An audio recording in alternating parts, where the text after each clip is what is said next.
Shah have consistently spoken about this and also warned about the influx. In fact, one of the bold promises of the BJP, if they are voted to power in Jharkhand, is that they will stop this influx.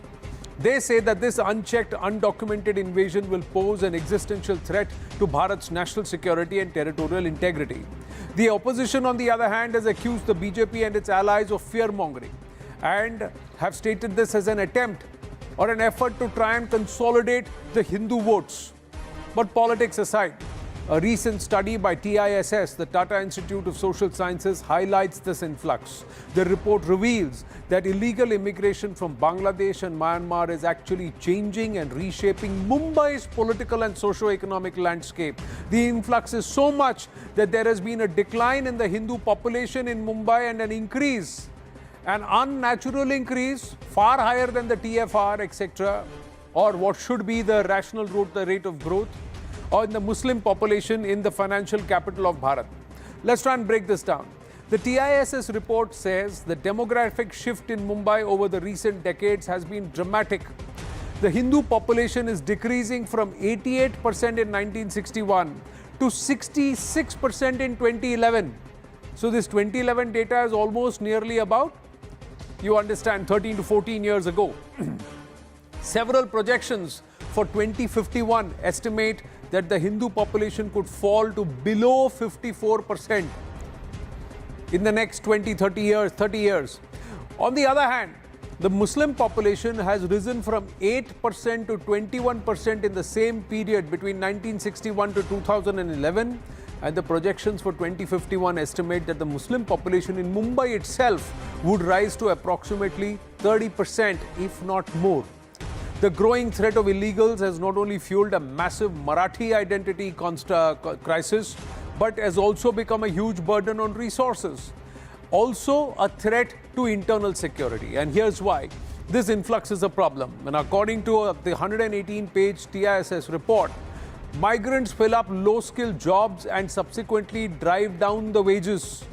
They are ready to work at far lower cost than actually permissible, and then they are snatching away the lower skilled jobs, the lower level jobs from the locals. This is sparking resentment among local residents, and there is strife on ground. Overcrowding in Mumbai slums and also growing ghettoism in areas like Govandi, Kurla, Mankurd, etc. in Mumbai and also on the outskirts of Mumbai, creating huge crisis of inadequate electricity, water supply, and also poor civic amenities. Public services like healthcare, education, sanitation have also been hit. And apart from that, the shift creates significant changes in the religious demographics, especially in areas with large concentration of Muslim immigrants from Bangladesh. These changes create feelings of insecurity among local communities. Even local Muslims are upset about what is happening. Especially non-Muslims feel even further worried, including Hindus, Jains, Parsis, who are there because they believe their own cultural identity is perceived to be under threat. The report further adds that political entities often take advantage of these emotions, and by religious affiliation, they use them as vote banks, make promises, and they allow these illegals to seed themselves. And because of these political motivations, they are allowing illegals to seed themselves on land which is sovereign Bharatiya territory, taking up, eating up on resources and very clearly parasites on the hosts or the locals. This polarization can further impact poll outcomes too. And very soon, these illegal immigrants, these illegals, by the strength of their numbers, will start calling the shots, and on those encroachments will demand those places as their own rights. And you know, it will have a domino effect, ladies and gentlemen. The influx also harms the nation's democratic integrity. The report says that illegal intruders without documents easily obtain Bharatiya citizenship by obtaining fake Aadhaar cards, ration card, and other identity cards, including voter IDs. And this raises concerns about electoral fairness. Serious concerns being raised. And is this an issue limited only to Mumbai, or is it all around us in a lot of the urban areas, semi-urban areas, and in many cases even in rural areas? Are there many more complaints across the board? where there is an unnatural growth in this population because these are not Bharatiya citizens in the first place. They are Rohingya from Myanmar and Bangladeshis who have entered into our country illegally. Shazi Almi, national spokesperson of the BJP with us. Kamru Chaudhary, political analyst, leans towards the Congress party. Dr. Ankita Datta, researcher and columnist, and R.K. Bhargavji, former IG BSF with us. Namaste and Jai Hind to everybody. Thank you for your time this evening on this edition of The Right Stand.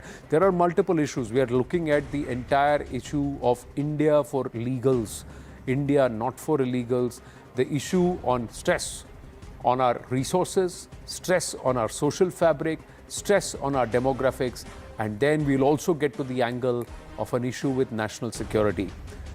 Kamru Chaudhary, where do you stand? Now, your report as well as the report from TIS is very alarming. You know, Anand, basically, if illegals are entering our country, getting the identification documents like the Aadhaar card, the PAN card, voter card, or the ration card, this itself is a threat to the internal security of our country, a threat to the resources of our country that you rightly pointed out. But here there are two different issues out here. When you speak about demographic change in a particular metro cities, which I believe every metropolitan city in India has undergone over the last 20-30 years, it's because of an economic migration, maybe from states like Bihar, Bengal or UP to Bombay or Karnataka or let's say Delhi, Noida regions. This is a different issue, absolutely. Let us separate the two, because by combining the two, we are dog whistling a particular community in the country out here. And I don't want to get into that chapter of the discussion here. You know, the arrival of the Bangladeshi refugees, or Bangladeshi Kuspetiyas as you call it, or the Rohingya refugees, a Muslim minority fleeing from the persecution in Burma, labeling all Rohingyas in India as potential security threats and illegal migrants, till that time it is okay. Now, this generalization has resulted in widespread prejudice and stereotypes against Muslims as infiltrators, regardless of their legal status or personal circumstances.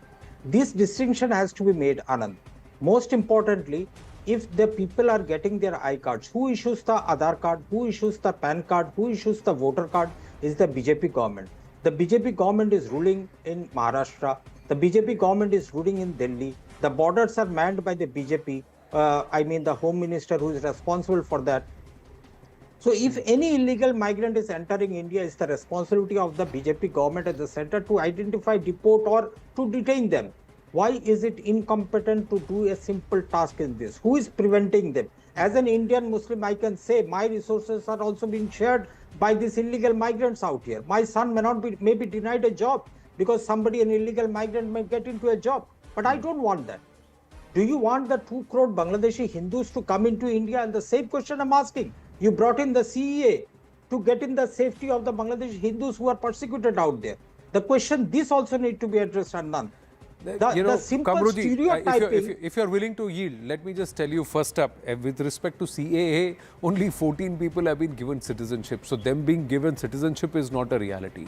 The second part is, sir, there is a difference between someone who comes as a refugee because they declare themselves, they show their presence in our country, they're registered with the local district magistrate and they have a refugee card. I am not talking about refugees. I'm not talking about those who have legally come into our country, nor am I talking about anybody who sought asylum. I am talking about those who have entered this country illegally and they are penetrating. Secondly, sir, I would have appreciated had you said it concerns me as an Indian. The fact that you said it concerns me as an Indian Muslim, you deliberately added the word Muslim. That's my personal request, that if all of us talk ourselves beyond our religious denominations and as nations, it's a better conversation point. I'm not taking any offense to it. It's an observation. It's an nationalist as me. But absolutely. Sir, allow me to complete. I'm just making, that was just a request, nothing else. I'm not taking any umbrage or offense to your comment. Thirdly, sir, there is no dog whistling that is happening.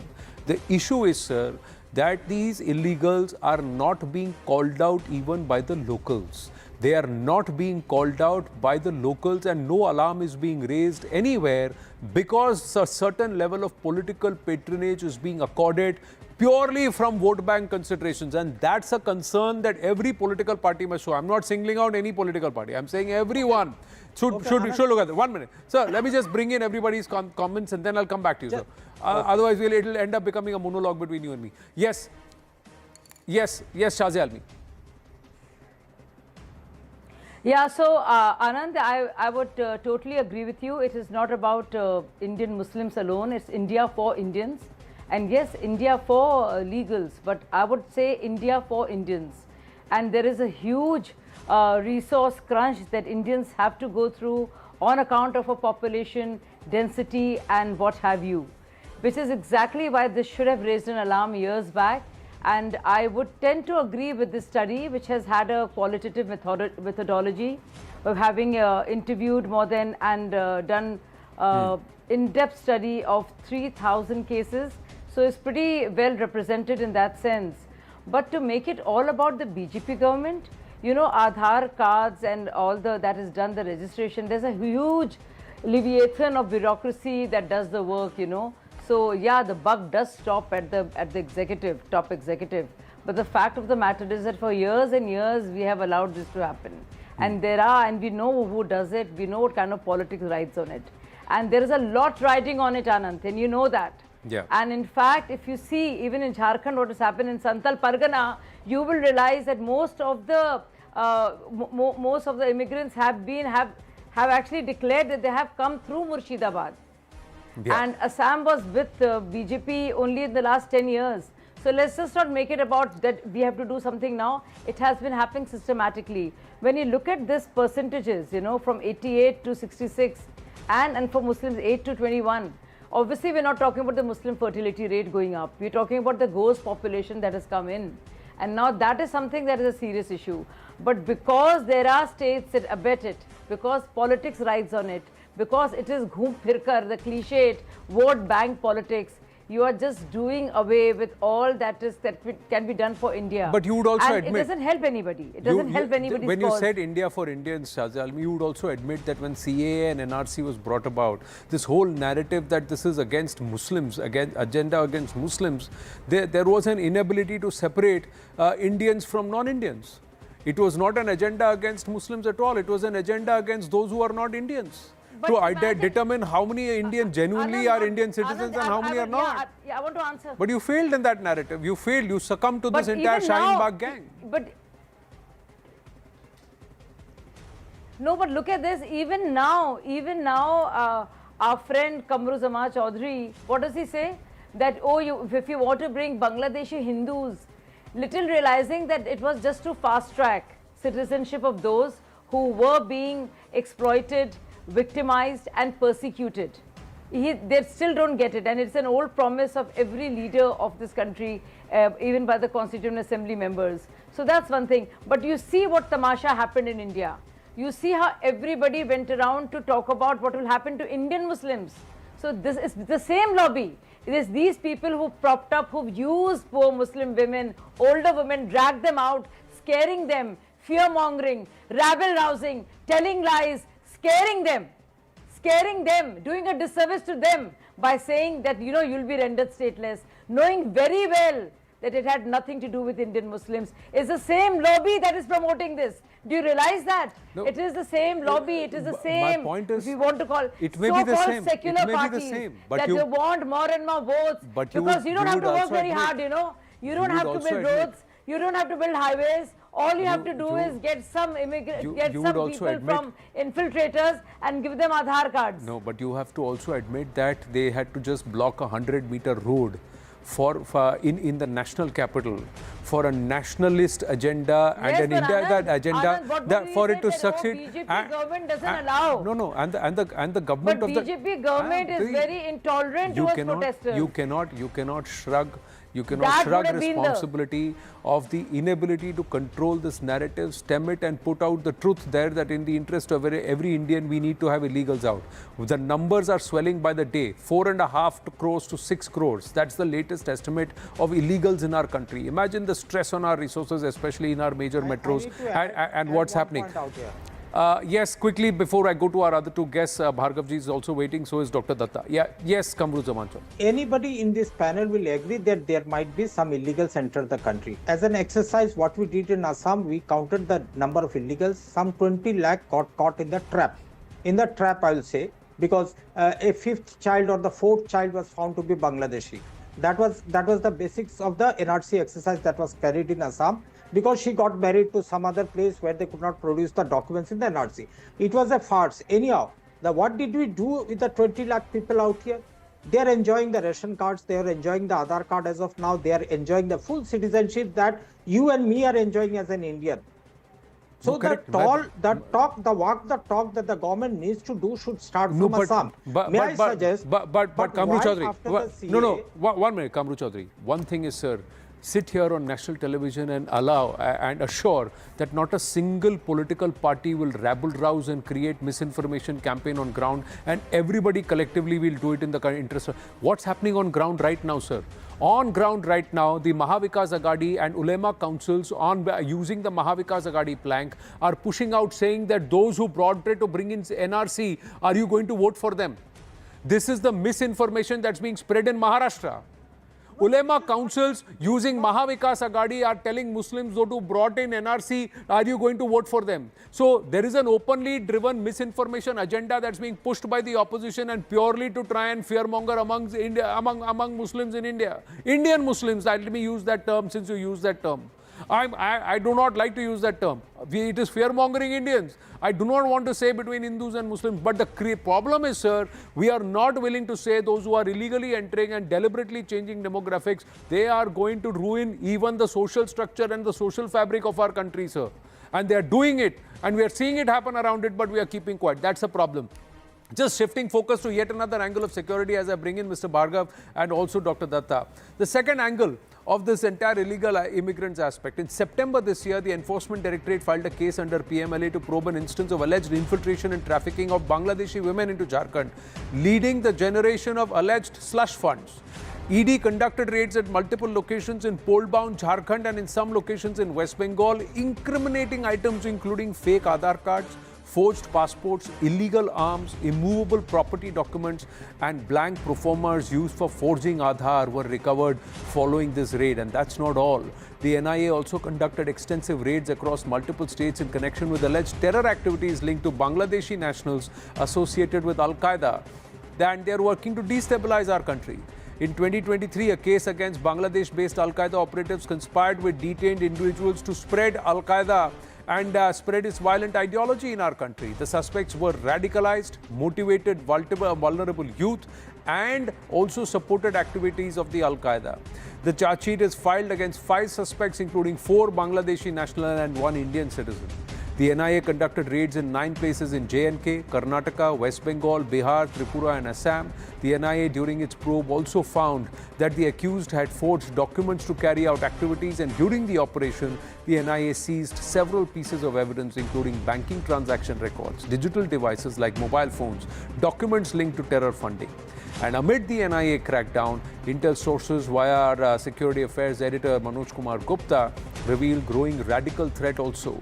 According to the intel, Jamaatul Mujahideen Bangladesh, Ansarullah Bangla team, Islamic State, Al-Qaeda Bangladesh are all same entity. It's all a bunch of fundamentalist radicals, and these terror groups have one common target: Indian interests, Western interests in India, like those of the USA and Israel. Intel sources say they are mostly active online, pledging allegiance virtually and sending it to someone in Syria. Source also reveals that splinter groups of these terror groups, Jamaatul Mujahideen Bangladesh, are active in our country, and after the release of top Al-Qaeda leadership in Bangladesh, they have become far more active. They are traveling extensively. They have a system in our country, and this old system is spread in southern India, Assam, West Bengal, and it's being reactivated, and all this after the release of in Bangladesh after that entire regime change that happened. Members of these groups allegedly live in densely populated areas. Local Bengalis stay, travel regularly to meet friends and activate their groups.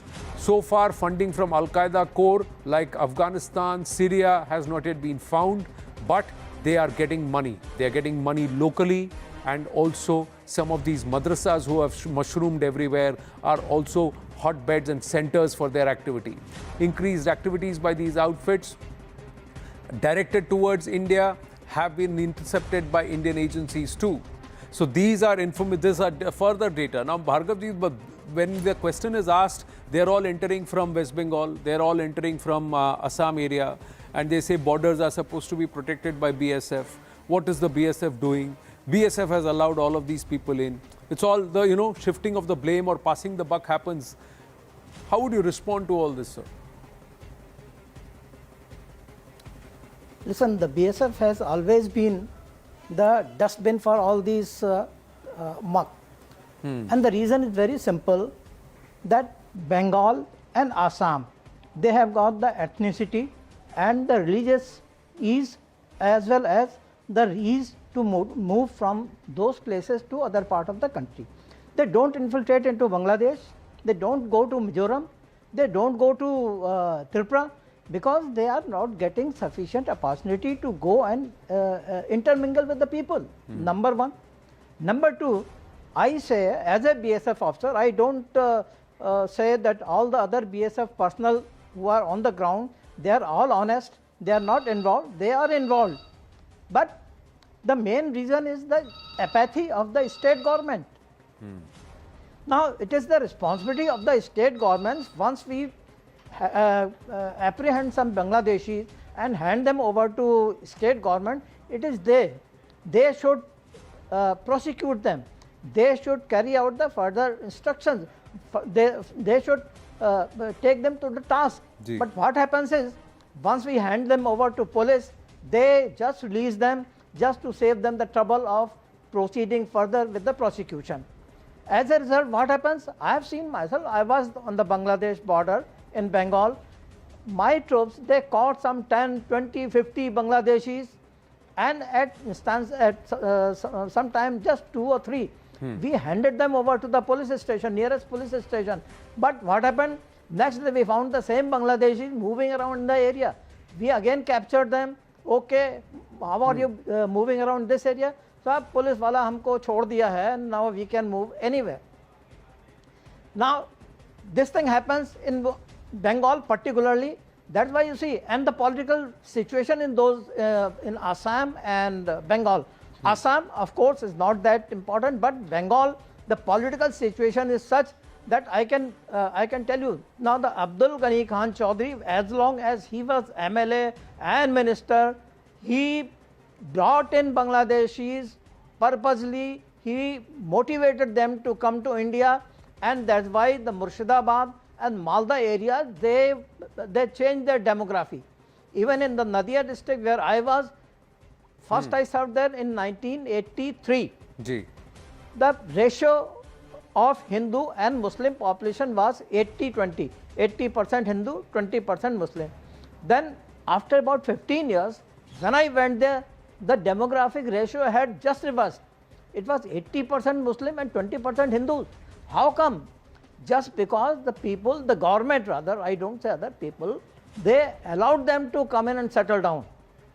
And they had the advantage because the population there, they were speaking the same language, their attire was same, their other appearance was same. So it was difficult for the BSF to find out who is who. The zero line was so ambiguous that it was not possible to find out which side is Bangladesh and which side is India.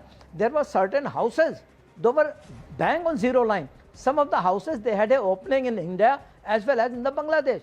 Now tell me, how can we decide that who should we capture, who should we apprehend, and whom we should not? But इनकी भाषा में, इनके dialect में कुछ तो फर्क होता है ना? They speak Sylheti, no? No, not much. There is a difference in Assamese and Bengali. That is why in Assam it was less. But of course in Dhubri area, Golpada area, again it is same because they were having, most of them were speaking Assamese. But the dialect, of course, in Meghalaya is totally different. So there they didn't go. Anyway, I was just talking about how they operate in Bengal border. In Bengal border, a Bangladeshi, he is stealing in our land, and as soon as he finds us, he will run away into Bangladesh. Or if someone is there in Bangladesh, he will just keep on standing on the zero line and see that the BSF is not there, and he will cross over to this side. When I was there, I found that hundreds and hundreds of Bangladeshi, they used to come to India in search of job. They would come in the morning, stealthily of course, go to Calcutta and other places, they will work there, then after, maybe evening or maybe next day they would go back. And we had nothing to check whether he is an Indian or whether he is a Bangladeshi. There was no Aadhaar card or any identification card with Indians as well as with the Bangladeshi. So they could freely come in, freely go. Now such a situation, in such situation, how do you expect that the BSF would stop them 100%? And then the fencing also. There was no fencing at that time. The fencing was sanctioned sometime in 1986, and it is still not complete. There is no lighting there. And the total area is such that it is very easy to come in. Fencing is not all that different where it can stop everyone. Then the terrain, rivers, one can easily come in river in boats and cross into India or from India to Bangladesh. No, and these are the see, and the thing is they have not they have not. Yes, Kamru Chaudhary. And now Yeah. Government, particularly Anand, state government, they would put the blame on BSF, what the BSF is doing. BSF does not have that much of power. Even in some time, even Can I come in, Anand? Orders not to fire. So we were standing there just holding our weapon and seeing that the Bangladeshi is crossing to this side. So you are saying that the BSF had its hand tied behind its back. You catch somebody, the local police lets them off, and there was open patronage. On the other hand, you have orders not to fire. Yes, Kamru Chaudhary, before Dr. Datta speaks, she's not spoken.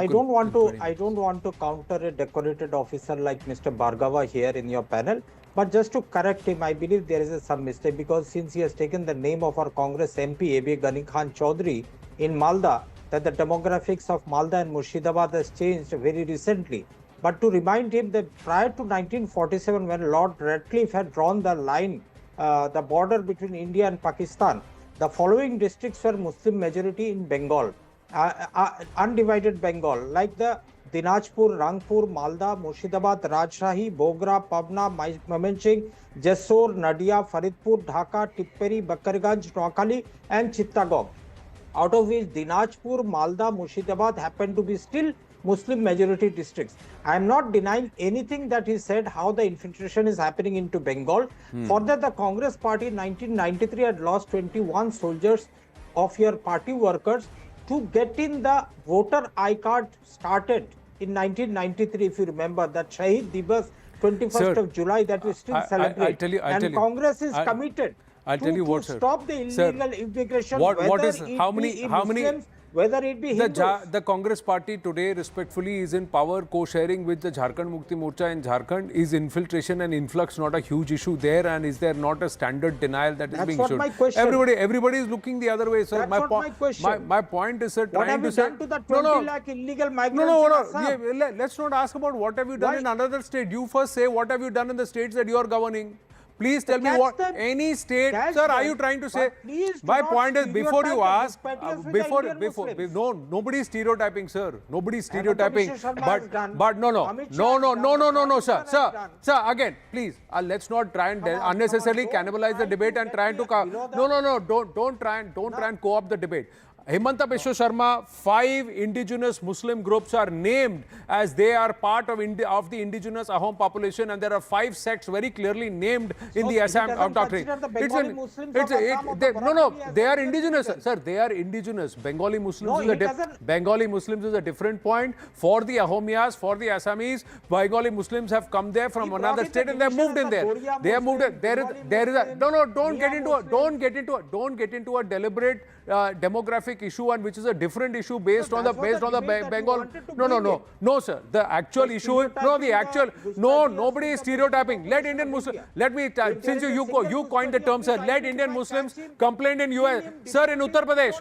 1 minute, sir. In Uttar Pradesh, the first complaint that came to the local administration was from local Muslims who said that there are too many Bangladeshis and they're opening up madrasas and they're going ahead and preaching all sorts of nonsense in the madrasas and they're taking away jobs. So let local Muslims take a position. Dr. Ankita Datta. So don't try and unnecessarily get into this whole aspect of, all Muslims are being branded. No, sir. Let everybody stand up and say India for Indians. Then there will be no problem. Don't stand up and raise. Don't stand up and back. Stop the AI, PLB and Congress netas and Aam Aadmi Party netas from sitting with Rohingyas and telling them kagaz nahi dikhayenge and creating this whole thing about, it is all against Indian Muslims. It was not against Indian Muslims. NRC has got nothing to do with Indians. NRC has got nothing to do with Indians. You are trying to join issues and generally broad brush Muslims, whether they are Bangladeshi or Rohingya, because then you are playing the religious game. That's the dangerous game that the Congress party and the opposition has played. And you are guilty of that, sir. Let's not try and unnecessarily argue over that. Dr. Ankita Datta, please.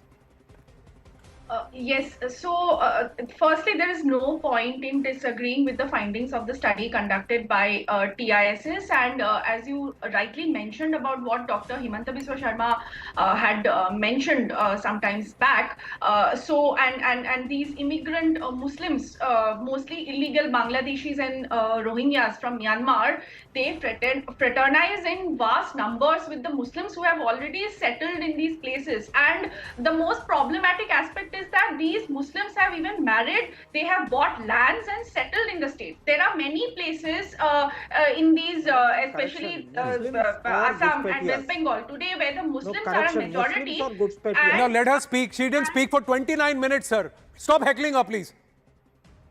I don't like to raise my voice, but this is not civil, sir. Yes, Dr. Datta. Yeah, so they have married, they have bought lands, and they have even settled in the state. This is something which is very, very dangerous and disturbing. There are many places in, if I talk about my state, in fact, the entire Northeast, in fact, there are many places in states like Nagaland, even in Assam, where the Muslims are a majority now. In Dimapur, there are many certain small pockets, and there are these people, they barely understand or speak any local Naga word, but they freely move around. And a noticeable number of these Muslim immigrants have married with the local tribal girls, and they have settled there. Eventually, in due course of time, giving rise to a new identity. And the children born out of such marriages, they are invariably Muslim.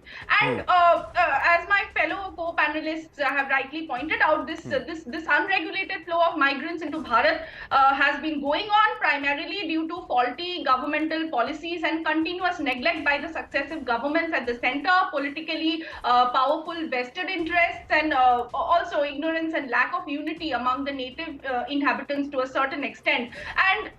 But the crisis today, it is marked by a systematic domination of migrants and the corresponding deprivation of the indigenous people and as well as other Indian citizens residing in these states. Also, the subsequent destruction of cultural diversity. If we see the native cultures and traditions, Manipur is a very good example of this phenomenon. So it is extremely important and urgent to spread awareness about this demographic invasion, because if it is not timely regulated, migrants will soon outnumber. They have already outnumbered the natives in so many places of the country, adding to the problems of socio-economic, cultural, political, and administrative marginalization of the native people in their homeland. This has also led to a massive increase in the rate of crimes. If we look at the crime data of the border districts of Lower Assam, Dhugri and Borpeta, like rape, murder, human trafficking, cross-border wildlife trade, poaching. So these crimes have increased exponentially, and they are concentrated only in these districts where the demography has vastly changed. So it is all the more important for the native people of these regions of the country to understand the looming threats of demographic invasion by migrants. And in the current scenario, as one of my co-panelists, he already explained it elaborately. The Assam Rifles and the BSF guarding India's borders with Myanmar and Bangladesh, but unchecked influx of illegal immigrants from Myanmar, and this includes both Kuki immigrants and Rohingyas in particular. And Bangladesh too has completely altered the demographic profile in several districts of the northeastern states of our country, causing a feeling of panic among the native people, and it has led to an unnatural increase in the total population of these states. And these are both these countries, Bangladesh or Myanmar, they are socio-economically poor countries. They have no semblance of political stability as compared to India. So naturally, migrants are attracted towards a country like India, where every facility is easily available to them as those available to any other citizen of India. But the biggest issue is they never culturally assimilate. They always are othering, they always will take space, they will encroach and they will take what is not there, and this is a pure parasitic behavior. Final word, Shazia Almi, India for Indians is what you said. Will the BJP take it up on a mission mode? Will this now become a clarion call where every Indian will have to stand up for this? Just see the policies of Bharatiya Janata Party, and not since today. It's always been very tough on this, and we are very, very clear on this. Despite the fact that there was huge protest which did not involve Indian Muslims, we would not tolerate any of this. But more than that, you heard Amit Shah ji speak only 3 days back when he said that if there were to be infiltrators and if they were to marry the Adivasi women, they would not be entitled to land, because that would make it very, very obvious. So this is one of the biggest points of a manifesto for Jharkhand. And not just that, continuously it is only BJP which has stood up against this, because this suits the politics of all other parties which claim to be secular. They don't care about Indian Muslims. In fact, they care the least about Indian Muslims, as long as they're getting votes from Indian Muslims and from Muslims from wherever, and use the religion card, dharam ka card, Islam ka card use karo. वो Rohingya से मिल जाए, बांग्लादेशी से मिल जाए, और देश तो है ही मुसलमान इस्तेमाल करने के लिए, वोट जिहाद के लिए, वो तो है ही ना. No, the point is that there has to be the courage of conviction. The courage of conviction, and those who don't stand up for Bharat and Bharatiya must be called out. India for Indians should not be, there is no compromise on this till the time those who come here announce who they are, seek refuge, and we as a nation provide them refuge. That's a different point. But this must stop. To the ladies and the gentlemen on the panel, thank you very much. I have to wind up on that note. We'll continue to track the story and get you more exposés. We've continuously said our borders with Nepal, our borders with Bangladesh are so porous, and they have all been encroached. No man's land also has been encroached by these illegals, who then make their way into our country and seed themselves all across our country. From Delhi all the way down to Kanyakumari, they're present everywhere, ladies and gentlemen. Mumbai is just one case in point highlighted by the TISS. We're going to take a short break. When we come back, it's Yogi versus Kharge in this entire showdown. Yogi Adityanath's "Batenge to Katenge" seems to have set the cat among the pigeons in the opposition. Stay with us.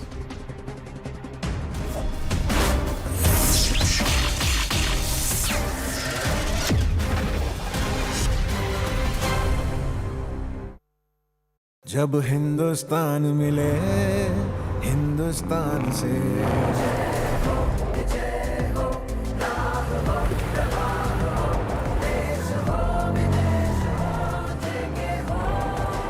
Visit your nearest JK Tyre Steel Wheel store today. Yeah, Ajay, look at your dad.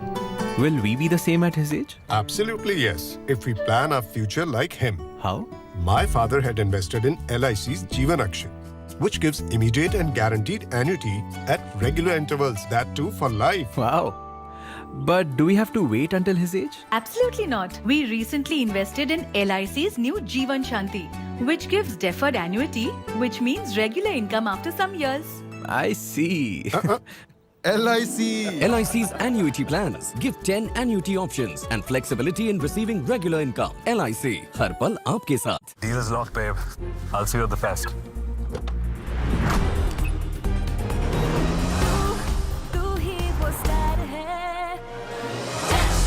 You are the best. Stunning, you are the best.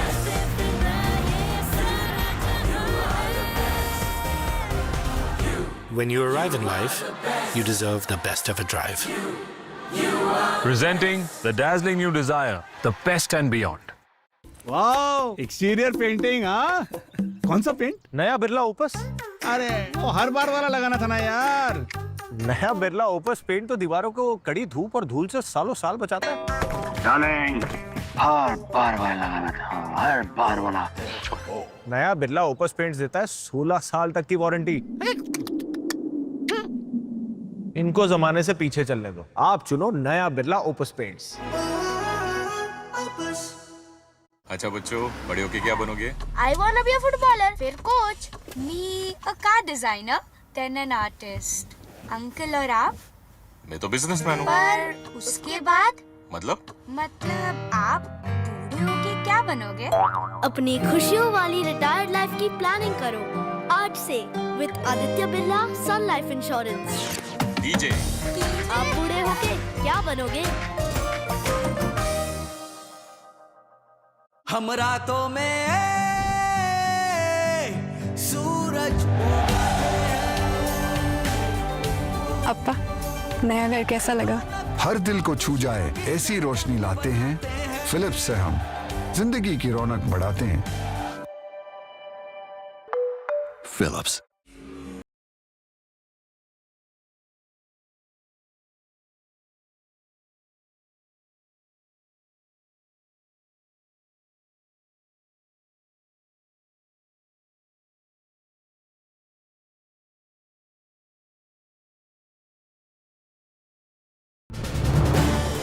This is News 18 Network.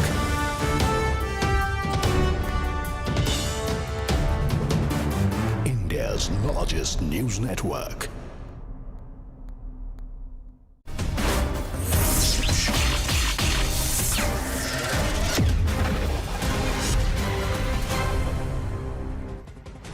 On the campaign trail in Haryana, Yogi Adityanath had said, "बटेंगे तो कटेंगे, एक हैं तो नेक हैं." That phrase, that idiom, "बटेंगे तो कटेंगे," seems to have set the cat among the pigeons, with the Congress President Mallikarjun Kharge not only calling Yogi Adityanath an Atanki, but going on to say that he should not even be in politics because he is wearing bhagwa or clad in saffron. 3 days after those jibes came from Mallikarjun Kharge, Yogi Adityanath responded.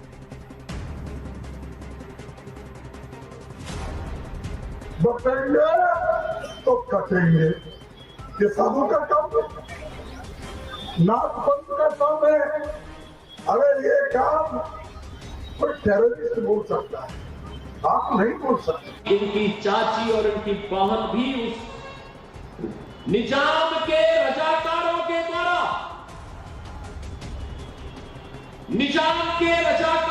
द्वारा उन्हें जलाया गया।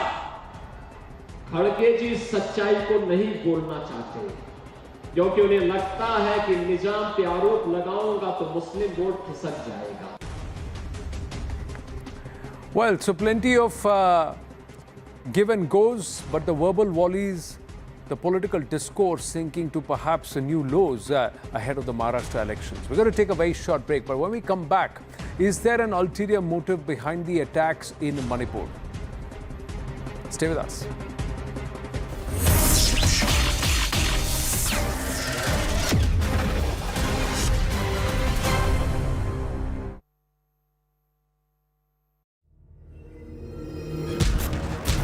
The next Indian icons, beating everyone on the globe. B6E and XEV9E. Mahindra's electric origin SUVs. Catch them at Unlimit India. जब भी मैं ठंडा खाती थी, जैसे कि आइसक्रीम, मुझे एक झंझनाहट सी महसूस होती थी। ये बढ़ती जा रही थी ये प्रॉब्लम। पहले ठंडे से शुरू हुई, फिर गर्म खाने से हो रही थी। तब जाके मैंने डेंटिस्ट को दिखाया। उन्होंने कहा कि आप सेंसोडाइन यूज कीजिए। अब मुझे फ्रिज से कुछ ठंडा निकाल के खाना हो तो मुझे दोबारा सोचना नहीं पड़ता। विचार नए हैं तो अब नया विकास हो, पुरानी इस जमीन पे नया इतिहास हो। जरूरतें हैं पानी की जो दूर दूर तक, पियो ना ऊक से पियो जितनी भी प्यास हो। एक बार हमारा नाम लो तो एहसास हो, विचार नए हैं तो अब नया विकास हो। उन उंगलियों की खैर जो धागों को बुनती हो, फ्यूचर का ख्वाब देखो तो तकिए के पास हो। उड़कर चलो ना फ्लाईओवर से तो जानोगे हम कितना कुछ बनाते हैं विकास के लिए।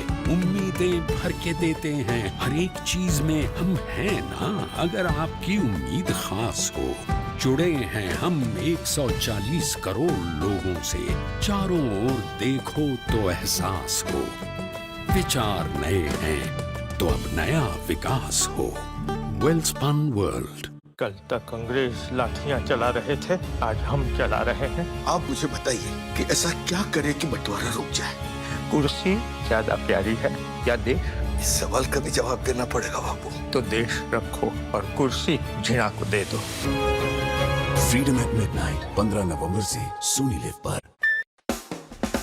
कॉलेज बोले तो दोस्ती यारी, यारों संग है फ्रीडम सारी। Freedom equals time of life, life माने enjoy ride. Activa Activa Activa, scooter ले एक्टिवा। स्कूटर बोले तो एक्टिवा। अरे ऋषि, आज स्कूल नहीं गए? 3 महीने से फीस नहीं भर पाई तो निकाल दिया स्कूल ने। कहीं आपके बाद आपके बच्चों के सपने न टूट जाएं। आज ही लीजिए पॉलिसी बाजार पे 2 करोड़ का टर्म लाइफ इंश्योरेंस, सिर्फ 690 रुपए महीने से शुरू।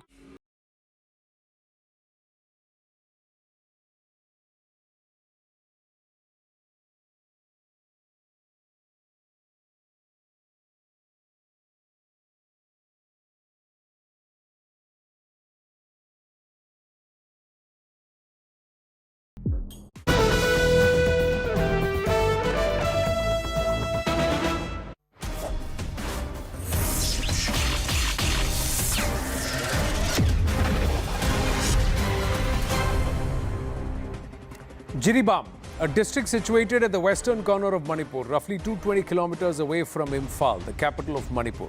The national highway number 37 that allows essential supplies from Assam to Manipur passes through this district. And curfew now has been imposed in Jiribam. Security forces on Monday killed 10 militants after a group of armed men attacked a security camp. Intel sources revealed to CNN News 18 that security forces are well equipped to handle any type of attack. Those sources have added that Kukis were heavily armed and had a plan to attack the CRPF headquarters, which controls local administration and checkposts. Light machine guns, INSAS rifles were recovered from these militants.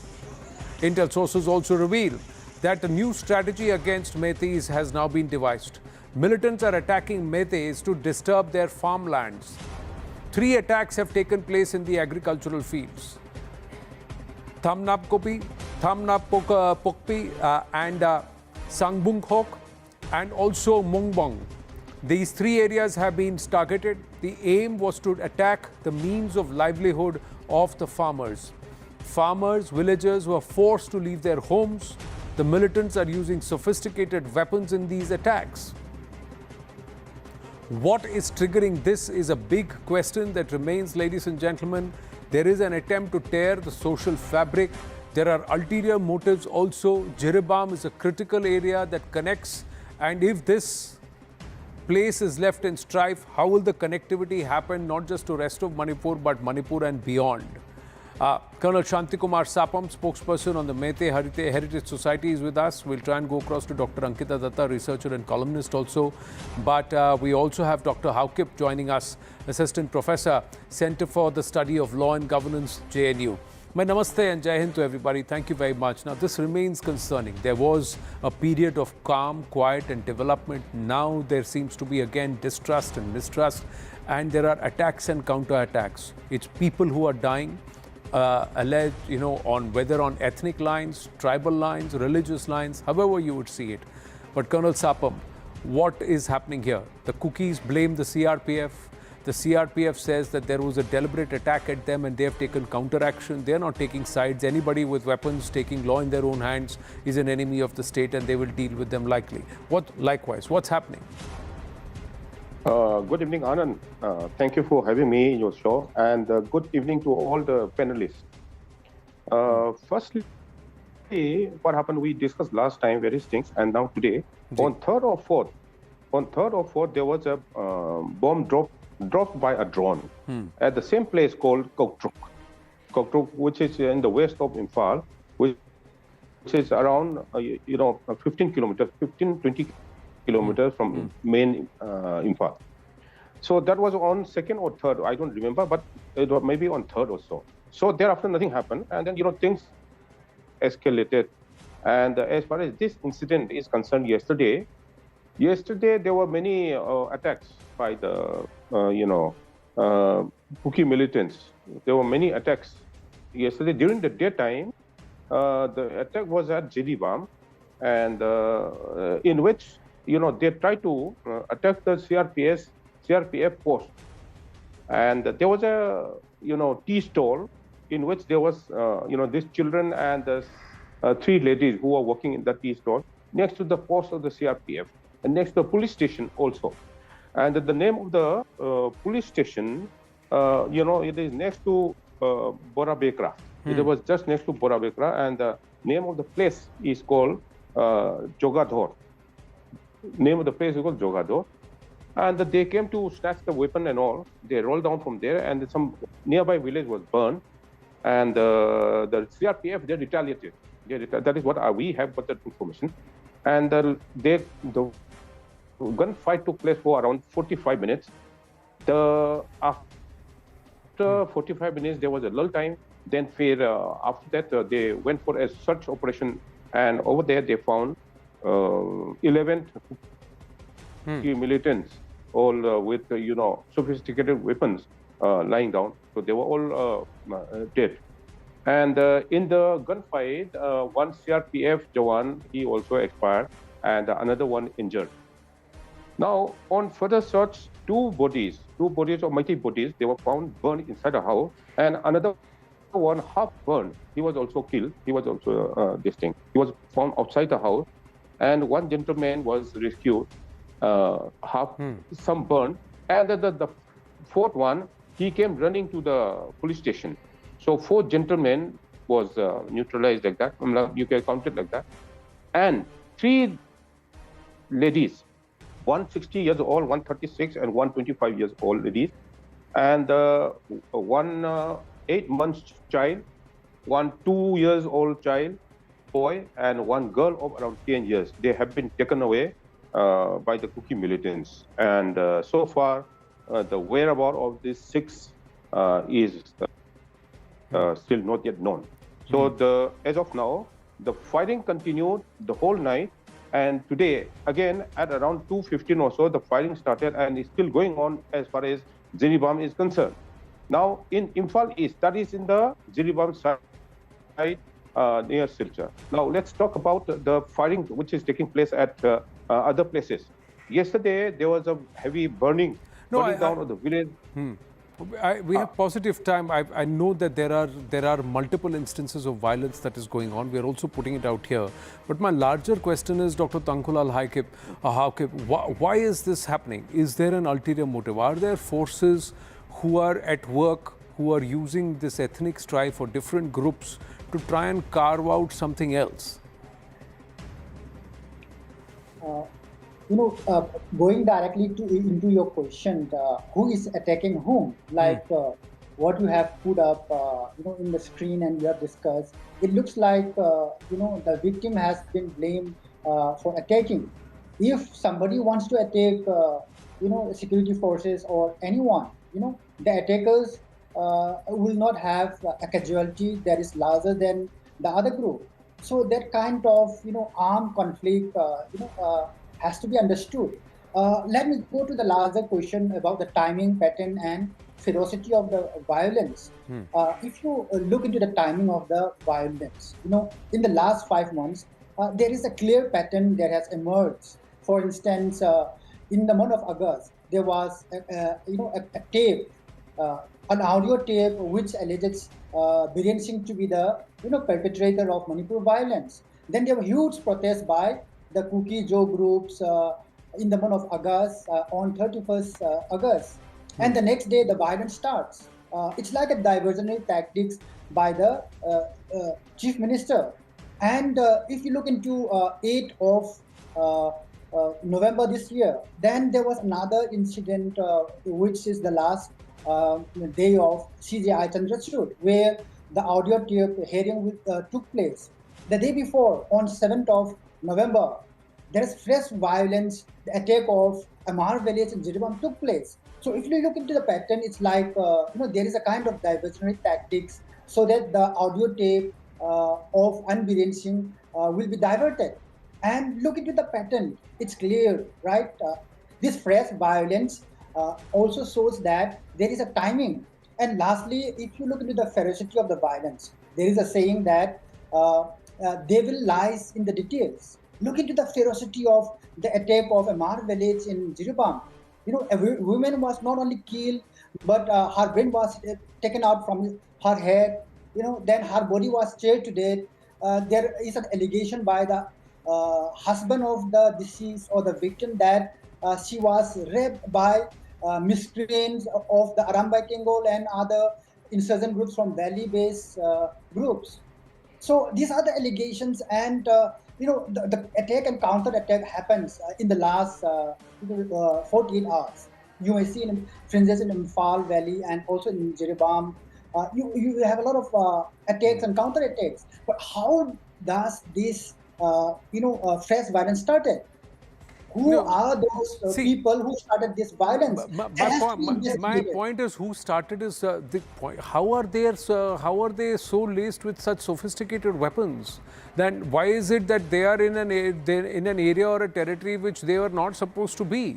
So there will be questions that will be asked, and this is all happening around a time when there is conversation, Colonel Sapam, that there are entities outside beyond our borders who are trying to create a certain, carve out a certain area where they can have a certain level of domination. You have a neighboring chief minister who goes to foreign soil and talks about on lines which does not behove of someone who's sworn to the constitution of our country. And these are soft, veiled undertones to speeches. We have covered all of that. And after a certain appeal of calm and a certain assurance that's given, there is further strife that's created. Now the allegation coming in that fields are deliberately being burnt so that nothing else but poppy grows there. Is this all true, Colonel Sapam? Yes, Anandji, what I want to say is that, allegations, attack and counter-attack, you can concoct the stories. What is happening is things are going to come out very, very soon. It is going to come out. Some questions I have to Dr. Hauke. The first question is, are you going to say that there is no poppy cultivation in Manipur? Number one question. Number two question, are you going to say that there is no encroachment in Manipur? Number three questions, are you going to say that there are no villages, no increase in the villages? That is number third question. And and one more thing is that, are you going to say that there's nothing happened in Bangladesh? That is one question. Nothing happened with Bangladesh? That is one question. There was no American did not pass this Burma Act. That is another question. America did not have anything in favor of those people fighting against the Burmese government. These are the questions which I want to say. And the timing of the Chief Minister of Mizoram when he went to US just before the election.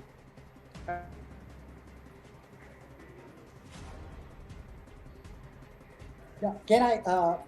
It yes. looks like Colonel Sapam's internet has been yes, please. Has a problem. So let me answer the question of poppy cultivation. Of course, poppy cultivation is there in the hill areas of Manipur, and data indicates that it's not only in the hill areas. In Imphal also there are certain cultivations. No. So this cultivation is rampant. If you look into the data shows that. And it's not only the Kukis who are cultivating poppy, it is also equally the Nagas who are cultivating. And let's look into why these people cultivate poppy. Because in the hill areas, development has not penetrated into it. There's hardly any institutions in the hill areas. For instance, look into the hill areas. Is there any university? No, we can't, Dr. Hauke, at any point, respectfully, we cannot justify the creation or the cultivation of poppy.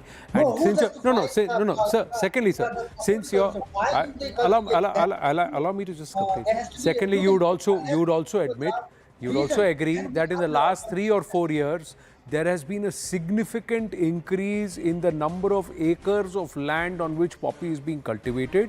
Who are these people and who are they selling to? And where is this money going? Would you agree, disagree that the entire drug money economy in Manipur is 65,000 crores compared to the state budget of 35,000 crores? That's also data. Definitely, there has been the peak of the calculation is the peak of the cultivation maybe 3 years ago. We have been apart how to reduce this poppy cultivation. We have suggested measures to the chief minister also through writings in national newspaper and others. One of the biggest points against N. Biren Singh is that he was actively trying to burn down poppy fields and cracking down on this entire poppy cultivation. That was one of the things, along with what the court judgment was. That's where this whole strife started. So if you are against poppy cultivation and you would like development there, that's a different demand. You don't pick up the gun and shoot down and get into violence if that happens. Gentlemen, we'll take this conversation. This merits a longer conversation, but I have run out of time tonight. We will speak on this issue at length very, very soon. For the moment, winding up this edition of The Right Stand. Zakir Reddy with Brass Tacks.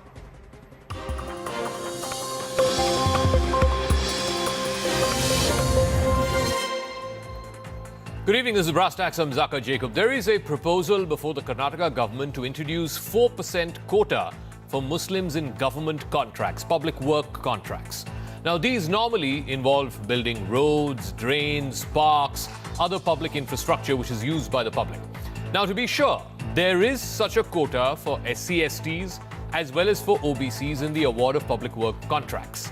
Now, the proposal before the Siddaramaiah government, and they could bring this in the form of a bill in the winter session of the Assembly there, is whether or not to extend this as a subcategory for 4% for award of public works contracts to Muslim contractors. Now, the Chief Minister for his part has said, while there is such a demand from a certain section of people, no such proposal is being actively considered by his government.